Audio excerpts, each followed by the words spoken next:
네, 말씀과 함께 103쪽을 읽도록 하겠습니다. 바울은 교회 공동체 안에서 연로한 사람들과 과부들을 어떻게 대해야 하는지를 조언합니다. 특별히 바울은 과부를 대하는 태도에 대해서 좀 더 세심하게 기록합니다. 참 과부인 자로서 의지할 곳이 없는 이들은 하나님께 소망을 두고 기도할 것을 권면하고, 더 나아가 향락을 좋아하는 과부, 60세 이상의 과부, 젊은 과부에 대해서 교회가 어떻게 처신하며 그들의 삶을 도와주어야 하는지 알려줍니다.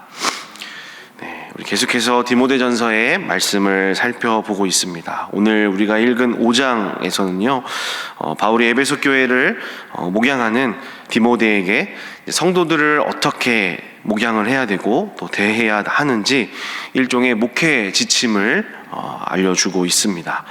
1절 말씀을 보시면, 늙은이를 꾸짖지 말고 권하되 아버지에게 하듯하며 젊은이에게는 형제에게 하듯하고, 또 늙은 여자에게는 어머니에게 하듯하며 젊은 여자에게는 온전히 깨끗함으로 자매에게 하듯하라, 이렇게 말씀합니다. 다시 말하면 성도들을 대할 때에 누구를 대하듯이, 가족들을 대하듯이 존귀하게 대하여 이렇게 해야지 함부로 대해서는 안 된다라는 것을 권면을 하고 있습니다. 학자들은 당시 디모데의 나이가 아마 20대나 30대 정도로 아마 젊은 나이였을 것이라고 이제 추정을 하고 있는데, 본인보다 나이가 많으신 우리 남자 어른에게 목회적으로 책망을 할 것이 있을 때에도 그 태도는 꾸짖는 태도가 아니라 아버지에게 하듯 이렇게 해야 되고, 또 젊은 남성들에게 대할 때에는 친형제에게 대하듯 해야 되고, 나이가 드신 우리 여성분들에게 할 때는, 여성 어른들에게 할 때는 어머니에게 하듯 하고, 또 젊은 여성들에게는 성적으로 조심하여서 친자매에게 하듯 하라라고 이렇게 말하고 있는 것처럼, 우리가 가족들을 아끼고 사랑하기 때문에 조심히 말하고 행동하듯이 그렇게 성도들을 대해야 된다라고 가르치고 있는 겁니다. 사실 이렇게 서로를 존귀하게 대해야 된다라는 그런 의미로 아버지, 어머니, 또 친형제같이 가족처럼 대하라, 이렇게 권면을 바울이 하고 있는 건데요, 오늘날의 가족처럼 대하라 라는 식으로 해석을 한다면 조금 의미가 달라지는 것 같습니다. 요즘은 가장 함부로 대하는 대상이 가족이 아닌가, 이런 생각을 하게 됩니다. 가장 함부로 쉽게 대할 수 있는 관계로 추락해버린 게 우리의 가족 관계인 것 같아서 참 안타까움을 느낍니다. 그러나 오늘 본문에서 이야기하고 있는 이 가족처럼 대하라는 말은 함부로 대하지 말고 서로 아끼고 존중하는 마음으로 존귀하게 대하라는 말씀이라는 것을 우리가 기억하고, 우리 시간 첫 번째 기도할 제목은 성도 간에 존귀한 가족처럼 대하게 하소서라고 기도하겠습니다. 성도 간에 존귀한 가족처럼 대하게 하소서. 여러분, 우리가 함께 모여있는 이 교회 공동체도요, 하나의 작은 사회라고 할 수가 있겠습니다. 우리가 자주 이야기하는 것처럼 죄인들이 모여있는 사회인데요, 우리들이 모여있으면 결코 피할 수 없는 문제가 하나 있습니다. 그것은 무엇이냐면 관계의 문제이죠. 우리 안에는 어린아이와 같은 신앙을 가지신 분들도 있고, 또 어른 같은 신앙을 가지신 분들도 있고, 정말 다양한 분들이 존재하는 곳이 바로 교회입니다. 그래서 우리가 함께 새로운 가족으로서, 또 공동체로서 서로 지내고 가까이 지낼수록 우리가 무엇을 알게 되냐면 서로의 신앙을 알게 되고요, 또 서로의 그 인격의 밑바닥을 또 보게 됩니다. 그러다 보면 피할 수 없는 것이 이제 인간적인 갈등의 관계의 문제를 겪기도 합니다. 근데 여러분, 사실 이런 갈등은 어떻게 보면은 당연한 것일 수밖에 없는 것이죠. 우리가 서로 다르고 또 알아가면 알아갈수록 실망할 수밖에 없는 부분들이 있기 때문입니다. 그래서 이러한 인간의 관계 문제, 갈등의 문제를 정말 문제로 생각할 필요는 없습니다. 진짜 중요한 것은 이런 관계의 문제가 있을 때 이것을 어떤 태도로, 또 어떤 자세로, 어떤 마음으로, 어떤 식으로 이것들을 해결해 나가려고 하느냐, 이것이 정말 중요하다라는 것이죠. 서로 대화하고 또 상대방의 입장이 되려고 이해하려고 노력하고, 그러면서 갈등을 풀어나가면서 내가 옛날에 나의 모습보다 더 성장해가고 성숙해 나가느냐, 그렇지 않느냐, 이것이 훨씬 중요한 것입니다. 그래서 오늘 말씀처럼 서로를 상호간에 내 가족처럼 함부로 대하지 않고 존중하고 존귀하게 대함으로 서로 성장하고 성숙해 나갈 수 있는 신일의 모든 가족들 되시기를 주님의 이름으로 축복합니다. 우리 계속해서 우리 3절부터 16절까지의 말씀을 보시면 전부 과부를 돕는 것에 대해서 목회적 지침을 자세하게 이렇게 말씀을 하고 있습니다. 여러분 3절부터 16절까지의 라는 이 분량을 보시면 알겠지만, 이렇게 많은 지면을 할애해서 이야기할 만큼 당시 교회가 과부를 돕는 것에 대해서 뭔가 어려움이 있었다는 것을 우리에게 보여주고 있습니다. 당시 초대교회 때에 교회 내에 과부들이 굉장히 많았습니다. 여러분, 그럴 수밖에 없었던 것이, 교회 안에 어떤 사람들이 많이 찾아오고 또 몰려왔겠습니까? 가난한 사람들도 있고 부자들도 있고 남자들도 있고 여자들도 있었을 것인데, 당대 사회 속에서 인간 취급을 받지 못했던 사람들이 주로 교회로 몰려왔습니다. 여러분, 우리가 믿고 있는 이 복음의 내용에는 모든 사람이 하나님의 형상대로 지음받은 귀한 존재다, 모든 사람은 다 평등하다라는 그런 메시지가 있습니다. 이 복음의 메시지가 더 기쁜 소식으로 다가왔던 사람들이 누구였을까요? 바로 당시 사회 속에서 인간 취급을 받지 못했던 밑바닥 인생들이었습니다.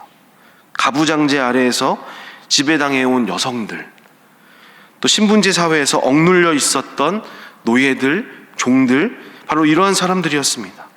뿐만 아니라 우리 교회에는 구약 시대 때부터 하나님께서 말씀하셨죠. 고아와 과부와 나그네들 늘 도우라는 그 명령을 따라서 이들을 열심히 지원하고 섬기고 있었습니다.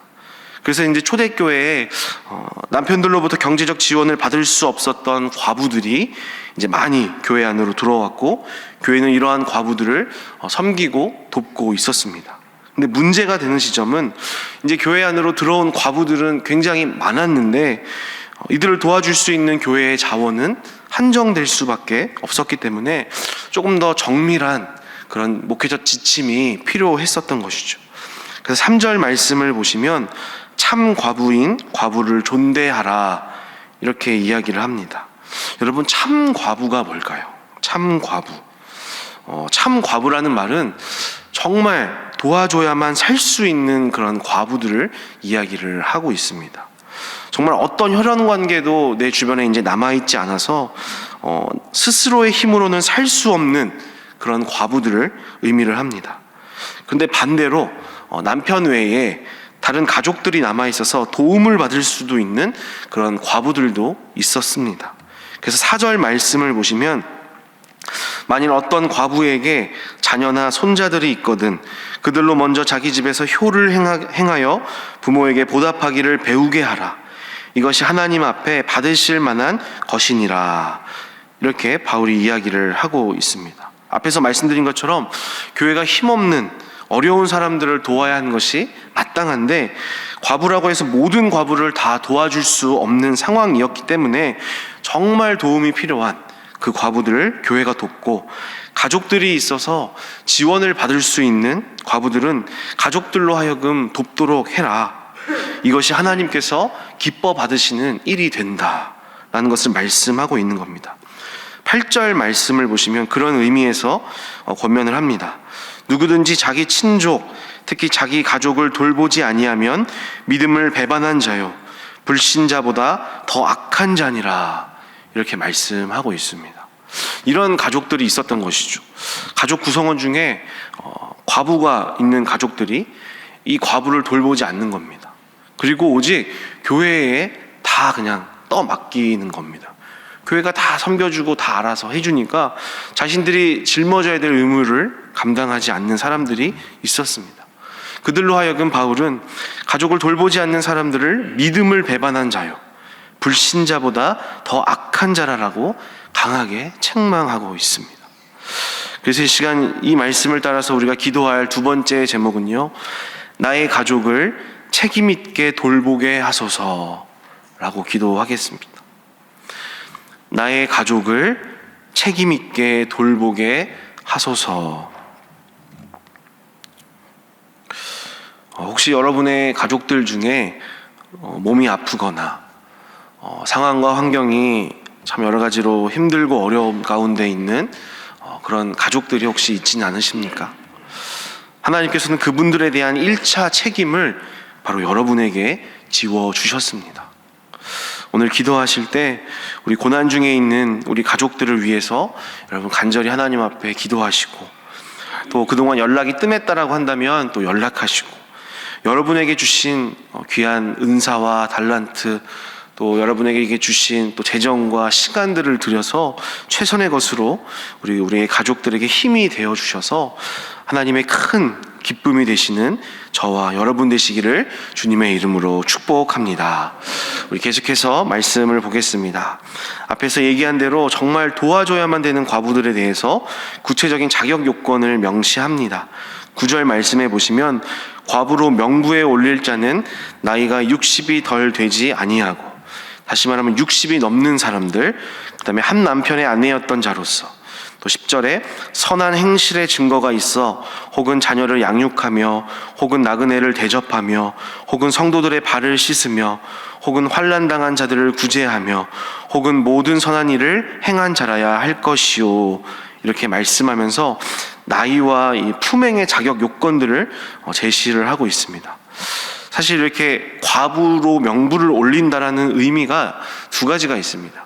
앞에서 이야기한 것처럼 교회가 그들에게 재정적인 지원을 해주겠다라는 그런 의미와 동시에 지원을 받은 이 과부들은 교회를 위해서 이제 필요한 사역들을 돕고 헌신하는 사람으로 세우겠다라는 그런 의미도 가지고 있었습니다. 그래서 여기서 품행을 중요하게 보았던 겁니다. 근데 11절부터 14절까지 말씀을 보시면 젊은 과부는 과부 명단에 올리지 말 것에 대해서 이야기를 하고 있습니다. 11절의 말씀을 보시면 젊은 과부는 올리지 말지니 이는 정욕으로 그리스도를 배반할 때에 시집 가고자 함이니, 12절 처음 믿음을 저버렸으므로 정죄를 받느니라. 13절 또 그들은 게으름을 익혀 집집으로 돌아다니고 게으를 뿐 아니라 쓸데없는 말을 하며 일을 만들며 마땅히 아니할 말을 하나니라고 이야기를 하고 있습니다. 오늘 이 본문의 내용만으로는 우리가 구체적으로 다 파악할 수는 없지만 많은 학자들이 말하기를 당시에 과부로서 명단에 올라가게 되면 아까 말씀드린 것처럼 교회의 도움을 받되 이제는 예수님을 신랑으로 모시고 교회를 위해서 충성되게 헌신하기로 서약하는 그런 것들이 있었다라고 이야기를 하는 겁니다. 서약을 했다는 것이죠. 그렇게 서약을 했는데 젊은 과부들 중에 재혼을 하게 되는 거죠. 재혼을 하게 됨으로써 결국 교회에 했던 서약들을 어기고 나갔던 이들이 있었다는 것입니다. 당연히 그런 이들을 교회 공동체에서 좋은 시선으로 보지 않았습니다. 그들을 비난하는 사람들도 많았고요. 뿐만 아니라 재혼을 하지는 않았지만 앞에서 이야기한 것처럼 젊은 과부들로 하여금 이제 교회에서 이 집 저 집으로 신방하는, 쉽게 말하면 신방 전도사로서의 그런 역할들을 이제 맡기고 사역을 하는데 공동체에 덕이 되지 못하는 일들을 행하고 또 여러 가지 사건, 사고들을 만들어냄으로써 사회적으로도 또 지탄받을 일들이 생겨나면서 사도 바울이 결국에 이들을 향하여서 권면하기를 14절에 이렇게 이야기를 하는 겁니다. 그러므로 젊은이는 시집가서 아이를 낳고 집을 다스리고 대적에게 비방할 기회를 조금도 주지 말기를 원하노라, 이렇게 권면을 하고 있는 겁니다. 여러분 이 말씀이 단지 교회의 덕을 끼치지 못할 바엔 그냥 재혼해서 집안일이나 해라, 이런 의미가 아니었습니다. 하나님을 위한 일은 반드시 교회의 중요한 사역들을 감당하는 데에만 있는 것이 아니라 가정을 꾸려서 그 가정을 잘 돌보고 다스리는 것도 하나님의 영광을 위한 일이 된다, 이런 것을 말씀하고 있는 겁니다. 중요한 포인트는 교회 사역을 하든지 가정을 돌보는 일을 하든지 그리스도인으로서 우리의 모든 사역이나 행실이 대적에게 하여금 비방할 기회를 조금도 주지 말아야 한다라는 것입니다. 당시 시대적 상황으로 볼 때 바울은 젊은 과부로서 교회 사역을 하는데 좀 부정적인 케이스들을 많이 보았거나 들었고요. 그것으로 인해서 교회 공동체와 이 하나님의 말씀, 하나님의 복음이 대적에게 비방할 기회를 주는 것을 보았기 때문에 조금 더 엄격한 이 지침을 권면하고 있다라는 것입니다. 참 우리의 모든 행동과 말과 사역이 대적으로 하여금 비방할 기회를 주어서는 안 될 것입니다. 최근 뉴스를 통해서 참 부끄럽고 안타까운 소식을 들었는데요. 한 아동이 부모에게 학대를 받아서 세상을 떠났다라는 그런 슬픈 기사였습니다. 근데 이 가정은 재혼 가정이었습니다. 그리고 아빠는 친부였고 엄마는 이제 계모였던 것이죠. 근데 정말 안타까웠던 것은 이 기사에서 설명하기를 이 부부가 경기도 모 교회를 4, 5년간 신실하게 다니던 사람들이었다라는 것이었습니다. 카톡 프로필에 믿음의 가장 아브라함의 축복이라는 글을 남겼고 또 프로필 사진으로는 성경 구절을 찍는 등 교회 일에 또한 적극적이었다라는 그런 기사글이 마음을 참 아프게 했습니다. 과연 이 기사를 읽은 많은 세상 사람들이 또 얼마나 교회를 욕하고 또 비난했을까, 참 그런 생각을 하게 되었습니다. 그래서 이 시간 우리가 간절한 마음으로 기도할 제목은 세상 속에 모범이 되는 그리스도인 되게 하소서라고 기도하겠습니다. 세상 속에 모범이 되는 그리스도인 되게 하소서. 우리가 주님의 말씀처럼 빛으로 소금으로 선한 행실로 하나님의 영광을 드러내기에도 참 촉박한 이때에 우리의 범죄함으로 대적에게 교회를 또 우리의 복음을 비방할 기회를 주어선 결코 안 되겠습니다. 참 어려운 시기를 우리가 살고 있습니다. 하지만 더욱더 우리가 말씀 앞에 순종함으로 정말 세상이 본받고 싶은 그리스도인으로, 정말 따라가고 싶은 그리스도인으로, 정말 매력을 느낄 수 있는 그런 그리스도인으로 살아갈 수 있는 저와 여러분 되시기를, 또 그런 우리를 도우시는 성령님의 간절한 자비가 있으시기를 주님의 이름으로 간절히 축복합니다. 우리 이 시간 나누었던 세 가지 기도 제목으로 함께 기도하겠습니다. 첫 번째로 성도 간에 존귀한 가족처럼 대하게 하소서. 두 번째로 나의 가족을 책임 있게 돌보게 하소서. 또 마지막으로 세상 속에 모범이 되는 그리스도인 되게 하소서라고 기도하시고, 오늘도 우리의 중보가 필요한 우리 고난 중에 있는 지체들을 위해서 기도하시고, 또 내일 주일 예배가 있습니다. 주일 예배를 위해서 기도하시고, 또 말씀 전하시는 자로 세우신 위임 목사님에게 영육 강건함을 위하여서, 또 모든 봉사자들을 위하여서, 또 전쟁으로, 또 지진의 피해로 가족을 잃은 극심한 슬픔 가운데 있는 우리 각 나라의 영혼들을 위해서 이 시간 간절한 마음으로 같이 함께 기도하도록 하겠습니다. 함께 기도하시겠습니다. 주여 믿습니다. 주여 믿습니다. 주여 믿습니다.